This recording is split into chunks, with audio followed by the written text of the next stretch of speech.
Welcome to another episode of Growth Hacker TV. I'm Bronson Taylor, and today I have Ajay Goel with us. Ajay, thanks for coming on the program. Thanks, Bronson. I'm excited to be here. Absolutely. We're going to talk about some stuff that people need to know today.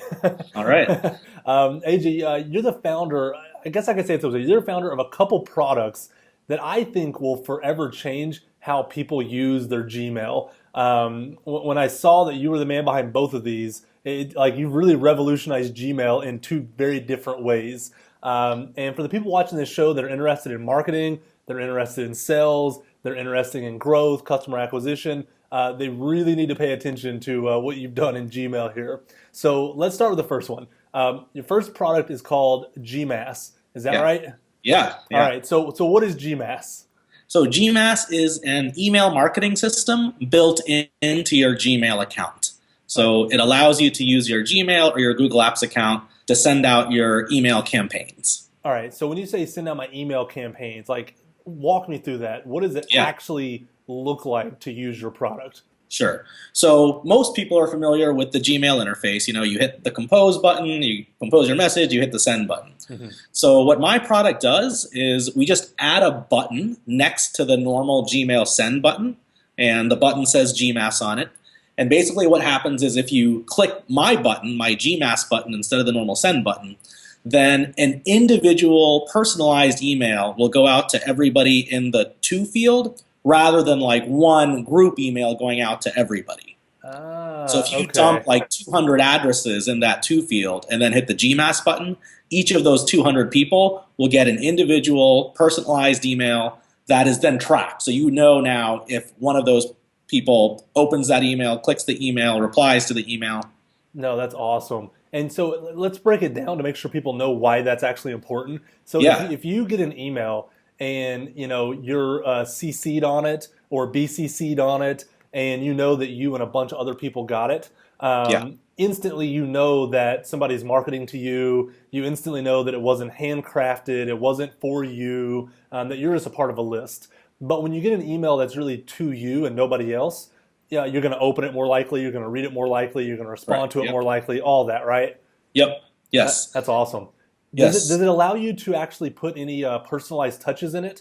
Like if you want to put their name in it or something like that, does it allow for any Yeah, of that kind sure. of stuff? Yeah. So any data that you have along with an email address. So GMass integrates with Google Sheets, which is Google Docs' spreadsheet program. Yeah. So what you do is you put all your data in a Google Docs spreadsheet, and then GMass will connect to it and allow you to use any of those columns as merge fields in your subject and your message. I gotcha. So not only do people get a personalized message, they get their name in it or any other data you have about Yeah, them. company You can name, plug it date in, of birth, favorite fruit, whatever you like. whatever data you have. Now, I should just mention that in itself is nothing revolutionary. Email marketing has been around for 20 plus years, and that's just a very basic feature Yeah. of email marketing is that kind of mail merge Well, personalization. tell us some of the other stuff you do, because I was looking at your homepage and it kind of lists out some of the things that you guys do. Yeah. Walk us through some of those. Like, what are some of the things Sure. that you can get out of GMass beyond just a mail merge kind of thing? Sure. Well, so the primary benefit of using a system like GMass as opposed to a traditional email marketing service like a MailChimp or a Constant Contact is that your email marketing is integrated with your inbox this way. So, for example, one of the things you can do with GMass is thread your email campaigns into your existing conversations with people. So, for example, Bronson, you and I have been chatting just about setting up this interview. Yep. So if I added you to my list for my next email campaign about whatever, I could make it so that my newsletter goes out as a reply to our last conversation. Okay. And so that's another way to it's a way to dramatically increase the response rate because you're going to think Yeah. I copied and pasted my newsletter into a reply email to you and sent it. Yep. Um, No, that's a huge one. I mean, often, and this is just a tip for people that don't know it, don't start a fresh thread if you have one already going. Because Yeah, if there's some right. history there, it's social proof between the two of you Exactly. that I've already talked to this person and like them, so a Exactly. new email is welcome. A fresh thread is not going to be opened as likely or read as carefully. No, that's really smart. Are there any other things like that? I didn't know it did that actually. Well, yeah, and then so the other big advantage of using my product over a MailChimp or a Constant Contact is that when you send an email campaign with GMass and Gmail, your emails are being sent from like the world's best email servers in terms of deliverability, because they're Gmail's email servers. So your emails are being sent through your Gmail account. And really, almost nobody is going to block Gmail or Google. So people that switch from a traditional email marketing service to GMass find that they're getting the highest open rates, the highest click rates, the highest response rates that they've ever gotten from any email platform ever. Wow, that's awesome. And it's just the advantage of using Gmail to your advantage. Yeah. Are there sending limits since you're using your own Gmail? There's got to be some limits kind of built in there. Yeah, there are. So the disadvantage of using my system is that it's not for high volume campaigns. So if you need to send out a 100,000 person campaign, you need GMass a MailChimp is not or the something. solution for you. Yeah. And so does that mean that the kind of system you build, it really is kind of perfect for sales, and it's perfect for marketing if it's a high cost, low volume kind of email send? Is that true? Yeah. So it's if you're sending to like a super targeted list for sales prospecting, like you have 100 leads that are really concentrated leads for what you're pitching, then this is the perfect system. Yeah. And especially when you add to that, so like one of the hot trends or one of the like new kind of things going on in email marketing is this whole concept of auto follow-ups, which is when you're trying to get a reply out of somebody, which again is useful in sales prospecting, you can have a series of emails sent until that person replies. Yeah. And as you were talking earlier about sending your email as part of an existing thread rather than creating a new thread, when you use that auto follow-up technique, that's what happens, is each subsequent email goes out on top of the original email in the same conversation. Yeah. No, that's awesome. I mean, that alone is great right there. How many, this is kind of not about your product, but about tactics. Do you recommend kind of the multi-follow-up sequence? And if so, how many do you think somebody should send? I've kind of seen numbers range from 5 to 10, Yeah. So, that's a really interesting question. So in terms of how many people should send, so right now in GMass you can send up to 3 follow-ups after the original email. Yeah. But in my competitors' products, you can send, in some of them, you can actually send up to 10 follow-up sequences afterwards. In my experience, and I've used the auto follow-ups extensively for my own purposes, in my experience, if I'm trying to get a response out of someone, I'll get it within the first or the second follow-up. Gotcha. But I've had other users report that sometimes it's the 7th or the 8th follow-up. Like when you're really trying to sell, it can be advantageous to send more than 3 follow-ups, and that's something I'll probably add into the product later on. Yeah, I was just wondering, because I mean, you're in deep on this, like this is what you do, kind of ins and outs. No, it makes sense that you get most of the response in the first couple. If they're interested, they know it. But what's interesting is that you usually don't get a response in the original. It's the first follow-up that really drives home the response. So it's the second email that's the money one.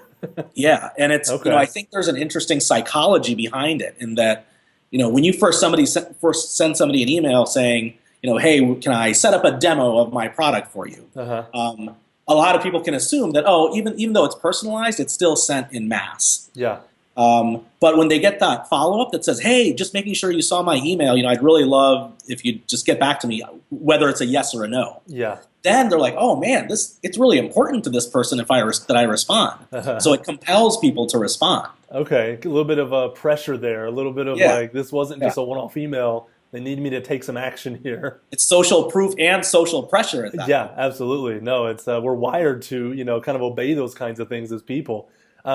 So GMass, if I understand it correctly, it used to be a free product, and you actually kind of turned on the paywall. When did you turn on the paywall for this? So I actually just turned the paywall on 36 hours ago. 36 hours ago. Wow. Yeah. Okay. That's incredible. So all right, I didn't know it was that soon. So first, why? Was that always the plan? Get a bunch of free users and then turn the paywall on? Yeah, that was always the plan. And, I've been upfront with that in my communication to users that the day would come when I would charge. Yeah. So the main reasons why, there's really 2 main reasons. One is I've been spending 98% of my time on the product, and my my costs for the whole company right now are about $20K a month that I've been burning just in my own cash. And I was getting to the point where I just really needed to recover some of that. Yeah. So one was just a financial thing. Like I really wanted to start generating revenues to offset costs. Sure. But another like really important reason is that, as you can imagine, any like email marketing product that is free attracted tons and tons of spammers and abuse. And so another reason is just to get the spammers to go away. Okay, makes sense. Because they were wreaking havoc on my network and on some of our reputation, and so this was a good way to nip that in the bud. Absolutely. So what's the reaction been? I mean, 36 hours in, if you don't mind sharing, are people upset? Are they happy? They fine? Neutral? It's been really interesting. When I first sent an email out saying that I was about to start charging, I got three responses back that said "F you." Wow. Okay. Apparently, people don't like to start paying for something that they've been using for free for so long, which I can understand. Yeah. And then I got probably about 50 emails. So my lowest price point is about $7 a month. I got about 50 emails from people around the world saying, "Can you please just let us keep using it for free? We don't have the budget for this. We really love the product, but we can't pay for it." And I'm thinking like, man, come on, who can't pay $7 a month? And I mean, I can't really, I don't want to put myself in a position to judge whether somebody can afford that or not. So, but then I got a lot of responses saying, "AJ, we've been waiting for you to monetize this product. I would have paid for this a year ago. We wish you the best of luck." Yeah. So let me share some numbers with what's happened. Yeah, please. I was going to ask if you don't mind, like what's the shakeout? So prior to introducing the paywall about 36 hours ago, about 10 days even before that, I was allowing people to pre-subscribe, even though you could have still used it for free. So in the pre-sale process, I had 225 people sign up for a paid account. And then since I turned the paywall on, actually I have a piece of paper where I logged my numbers. So right now I'm at 402. So I had 225 before the paywall, and then I turned the paywall on, and then in the last 36 hours, I've added 177. Yeah, that's awesome. Congrats. I mean, that's the goal. Thanks. My goal, so on September 15th, it'll be 30 days of forcing people to pay. So my goal is to have 2,000 paid accounts by September 15th. Yeah, I mean, that would be great. And you said how much is it again a month? It ranges from about $7 to $20 a month. Yeah. The average comes in at around like $11 or $12. Yeah. So basically, my goal is based break off even of desire to generate $20,000 a month. I was going to say, yeah. No, that makes total sense. That's awesome. So how are people learning about this? How is it growing? How did they learn about the free one? How did what marketing did you do, if any, or is it just word of mouth? So it's word of mouth and people just searching for an email marketing solution or a Gmail mass email solution. So our search engine positioning is pretty good for key terms that are important to us, like mass email through Gmail or email marketing in Gmail or mail merge in Gmail. Another big source of users is just being listed on the Chrome Web Store. Okay. So a lot of people are familiar with the Android Play Store, which is for apps on Android mobile. But people are not as familiar with the Chrome Web Store, which is where you go to search for extensions, for Chrome extensions, many of which are also Gmail add-ons. So we have pretty good positioning with the Chrome Web Store, where if you search for anything mail merge, mass email, email marketing related, we're pretty much number one. Yeah. Just because we've kind of become like the gold standard for a mass email through your Gmail account. Yeah. Are you doing any like app store optimization where you're putting in the right keywords in the description in your Chrome kind of profile? Is that helping you get up as well? In your Chrome Web Store profile, you can write as much descriptive text as you want about your product. So yeah, we're using that to our advantage. And there really isn't a whole lot of competition right now in this area. There's probably fewer than 5 tools that are email marketing solutions integrated into Gmail. Yeah. So I mean, is there a lesson there about going into a market where there's already a lot of demand, even if there's already a few competitors, even if they're already doing something similar, there's enough demand to kind of pull all of you guys forward. Is that right? Yeah, I think so. This is definitely a pretty niche space. I Mm-hmm. mean, it's kind of a mental like leap to kind of think, oh, I've been doing email marketing for 15 years through, eye contact or constant contact. Mm-hmm. Now you want me to switch platforms and do it from my Gmail account? Like, whoa, that doesn't make sense. What are you talking about? So yeah, it's a niche area, but I think it's one that once people kind of experience, they're like, whoa, this is so much easier. Yeah, no, absolutely. And so, I said at the beginning you have a couple products inside of Yeah, Gmail. So it seems like you're gonna, continue rolling out these Gmail products and just kind yeah, of build yeah, build your suite of tools here. But yeah, another one you have, which is really interesting, is called WordZen. yeah. And this one, I don't know if you have competitors for it. I think this might actually be one that's Yeah, pretty this yeah, original. nobody's really doing what WordZen Yeah, does. where GMass is, it's a market that exists, and you're taking your share of it. WordsIn, you're pioneering something here. Yeah. So tell us, what is it? So WordZen is also a plugin for Gmail that allows my team of editors to write and respond to your emails for you.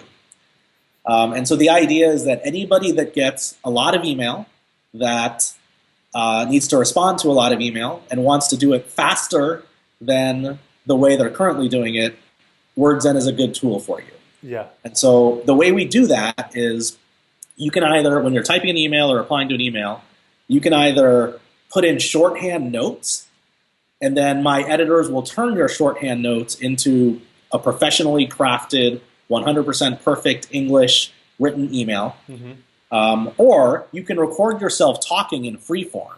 Okay. And my editors will then listen to what you've said and not transcribe your words from word to word from what you said to the text, but actually listen to what you're saying and then draft an email based on what you're trying to communicate. Yeah. And they'll make sure that their written email uses as few words as possible to communicate exactly what you're saying. Yeah. No, that's awesome. Let me ask you this. I'm interested in your tactic of doing things inside of Gmail. If you think about building a startup from the ground up, it's a lot of development, a lot of time, a lot of cost. You're building your own little universe. Is it easier to do something inside of Gmail like what you're doing in terms of Yeah, dev time and cost and things like sure. that? So there's a couple upsides and downsides. The upside of doing it is that Gmail is a platform that already has 1 billion users. So if you build a plugin for Gmail, you get to tap into that. Yeah. The downside is that it used to be really difficult to build an app on top of Gmail. But two things have happened in the software development world that actually make it significantly easier now. Okay. Do you want me to tell you what those two things are? Please do. So those two things are that just under 2 years ago, it was June of 2000, actually more than 2 years ago, June of 2014, Google released an API for Gmail. So that allowed programmers to interact with a user's inbox, manipulate messages, basically do any function that you can do through the interface. Uh-huh. So that solved half of the problem. The other half of the problem was still like, how do you get a button to appear within the Gmail interface? How do you hack the Gmail interface? Uh-huh. So it used to be a matter of like writing really complex JavaScript to inject itself into Gmail to add the interface elements that you wanted. Uh-huh. But a company that's unaffiliated with Google actually came out with this development tool called the Inbox SDK, which is a framework and a library for adding buttons and adding functionality into the Gmail interface. So both of my products, GMass and WordZen, are based on the Gmail API and then this user interface API written by this third party. Yeah, that's really interesting. Do you think you'll always stay kind of as a plugin inside of Gmail, or as the user number gets up, do you think you'll develop, a SaaS product outside of Gmail, or is that just not even of interest to you? Well, that's a really interesting question. So, one of the reasons that I love what I do and love writing this kind of software is because I hate designing interfaces. And that's a function of me being a crappy designer. Okay. I'm a programmer, and I can certainly hire a designer, but I like to keep the software and things as simple as possible. Yeah. And so I don't want my users to have to learn my interface. So I don't want to have an interface because then they have to learn something. Yeah. And everybody already knows the Gmail interface, so you don't have to learn anything new. No. And I like the simplicity of being able to use my product without having to learn a new interface. No, it makes total sense. I mean, I do things the hard way, and I make people learn new interfaces and all that stuff, and it's very difficult. It takes a lot. Yeah. So I like the idea that here's Gmail, billion users, known interface. Yeah. SDKs, APIs. Yeah. Let's grease the wheels and make things a little easier on ourselves. Yeah, and it gets even a little better because to sign up for either of my products, you don't have to type anything. You don't have to fill out any forms. It's a matter of 2 clicks to integrate your Gmail account into the product. Because you're already logged into Gmail, so you're just giving log permission. into Gmail. You don't log into my product. Yeah. Right. So how does billing work? Because I've never built a Chrome extension. I've never built something in Gmail like that. Is the billing something that is separate than the Gmail interface? Where does that happen? Yeah, you got me there. That's the one. That's the one thing. Like, flaw in the matrix here. Okay. Is that when it comes time to actually put in your credit card to subscribe, it does actually launch like a separate browser window. It's the one screen. The only screen. It's pretty good. If you can have a product and the one screen of it is taking their Visa, that's pretty good. We'll take that. Yeah. That's awesome. Well, it's just so interesting because, you've gone about things differently than a lot of the guests on this show. You're obviously having a lot of success doing it. And so I'm just, I wanted to try to figure out how you kind of built these tools and why you did it the way you did. So I think this is going to be really inspiring for, one, people that want to use the tools, all right? I think GMass is a great tool for marketers. Then I think it's a great tool specifically for people in like an SDR kind of role. They're a sales development rep. They're trying to figure out what cold leads can become warm leads so they can pass them on to a sales team. I think something like GMass is brilliant for those kind of situations. And a book I would recommend to people is Predictable Revenue. It's from the guy that built the Salesforce engine, and I think GMass would integrate with his tactics really well. And so I wanted people to know about the tool. I think WordsIn isn't necessarily marketing centric, but it's really clever and interesting to know about. Yeah. But then the second thing was I wanted them to know how you built these things, as they get inspired to build their own startups. But so I got 2 final questions for you here. Yeah. And these are the questions I end every interview with. They're kind of fun. So the first one is, what are you working on as soon as this interview is over? Yeah. And it could be, walking the dog, watching the Olympics, like whatever you're actually going to be doing when this is over. Yeah. Well, I've been pretty swamped the last couple of days with introducing billing and answering support tickets. So what I'm going to be working on is I have a complex support issue from one of our users that's actually an employee of Uber who uses GMass, and it's an issue involving auto follow-ups and some emails that went out that he didn't think should have gone out, so I have to kind of dig into that and see what happened and give him an answer. All right, so doing some customer support. I do not envy you there. All right, and then my last question is, what is the best advice you have for any startup that is trying to grow? Yeah. So my advice is to experiment like crazy with ideas to grow. So there's a lot of things that I've done that I've found that work that I never would have thought had worked until I actually did them. And I find that there's a lot of things that are almost like counterintuitive when it comes to the psychology of what makes people want to sign up for your product. So, and we're all like kind of conditioned based on our own biases and our own life experiences to think like, okay, well, I know how I would want to be pitched. Do I know what would make me sign up for a product? And it's easy. So for me, I often assume like, oh, I know what would make you sign up for a product. And I'm always wrong. Okay. And so that's why experimentation is so important to see what resonates with people. No, that's awesome. I love it. Well, AJ, this has been an incredible episode of Growth Hacker TV. Thank you again just for taking time out of your busy schedule. And we know it's busy because you literally just launched the paywall. So I know your inbox is ticking up as we talk with things that you have to go and tend to. So thank you for taking time out of your busy schedule and coming on the show. Yeah, thanks, Bronson. This was awesome.